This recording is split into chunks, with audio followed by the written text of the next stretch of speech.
Ninyi ndio viongozi wa karibu kabisa na wananchi, ninyi ndio sauti ya wananchi katika halmashauri zenu. Ninyi ndio mnaweza kuhakikisha mwanamke wa kijijini, wa kata ya pembezoni au mtaa wa kawaida anapata taarifa sahihi na kushiriki kikamilifu katika majukwaa haya. Ninaposema ninyi ni mabalozi wa ajenda hii, simaanishi kwa maneno tu, bali na wasii muisimamie ajenda hii kwa vitendo. Hakikisheni wanawake wanaunda vikundi, wanasajiliwa na wanajiunga katika majukwaa haya kwa kuuliza hoja mezani wakati wa vikao vyenu halali vya mamlaka za serikali za mitaa. Hakikisheni hakuna mwanamke anayebaki nyuma kwa kukosa taarifa. Hakikisheni watendaji wa halmashauri wanatekeleza wajibu wao ipasavyo kwa kuibua hoja ambazo mnauliza maswali na ufafanuzi kuutaka kwenye vikao halali vya mamlaka ya serikali za mitaa.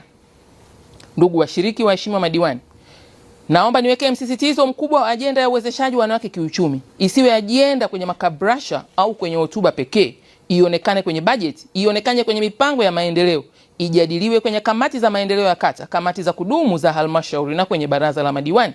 Wanawake wanahitaji kuona matokeo, si ahadi. Tuna kila sababu ya kuendelea kuamini kuwa kupitia majukwaa haya tunaenda kujenga uchumi shirikishi na jumuishi zaidi. Mkoa wa Dodoma na mikoa mingine yote ina nafasi kubwa ya kuwa mfano wa utekelezaji wa ajenda hii kitaifa.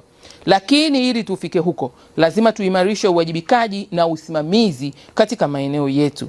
Kwa hiyo, na wasii waheshimiwa madiwani, baada ya mafunzo haya na mtakaporejea katika maeneo yenu, muwe na dhamira na msukumo mpya kabisa wa kutekeleza kwa uchache yafuatayo. Kalamu chukueni. Hakikisheni mikutano ya majukwaa kuanzia ngazi ya kijiji, mtaa hadi kata inafanyika mara kwa mara na kwa ufanisi. Hapa nasema muwe na haki ya kuomba mpango wa halmashauri kuhusu kuwezesha haya majukwaa kuketi walau mara kadhaa mtakapokubaliana kwa mwaka. Pili, tambueni na kutangaza fursa za kiuchumi zilizopo ndani na nje ya maeneo yenu ili wanawake waweze kuzitumia. Nyinyi kama mkirudi kule fursa za kiuchumi hamzijui, itakuwa ni tatizo lenu kuhoji na kutaka afisa maendeleo ya jamii kwa niaba ya mkurugenzi au mkurugenzi wa halmashauri aziite sekta zote: kilimo, mifugo, uvuvi, utalii, sijui ujenzi, sijui ni nini. Hao ndo wenye fursa za kuwawezesha wanawake hawa kiuchumi. Tatu, washirikisheni wadau mbalimbali wakiwemo taasisi za fedha, wataalamu na sekta binafsi kutoa elimu na kuwajengea uwezo wanawake. We uko hapa, una wadau mbalimbali wako kwenye eneo lako, hata huwajui. Tunaionaga tu NGO iko hapa, tunaionaga tu sasa Kireya iko hapa. Hawa nao walikuja siku moja, waite waambie mimi ndio diwani hapa. Njoni mniambie. 4, tambueni changamoto zinazowakabili wanawake na muwe sehemu ya kutafuta suluhisho la pamoja.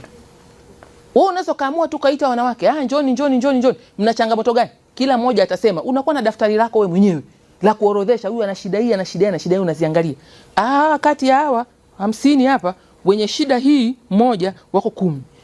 Wenye shida hii wako 5. Hizi ni sekta gani hizi na hizi na hizi? Bwana maendeleo ya jamii njoo uniambie. Tunawaendelezaje hawa? La 4, hakikisheni bajeti za maendeleo katika halmashauri zenu zinatenga rasilimali za kutosha kwa shughuli za majukwaa ya uwezeshaji wanawake kiuchumi. Kama rasilimali hazitoshi, tengeni kilichopo kisha mjiongeze kwa kutumia mbinu mbalimbali. Cha msingi kwenye vichwa vya wanawake wetu, ajenda ya kuwatoa hapo walipo kwenda mbele ieleweke vizuri.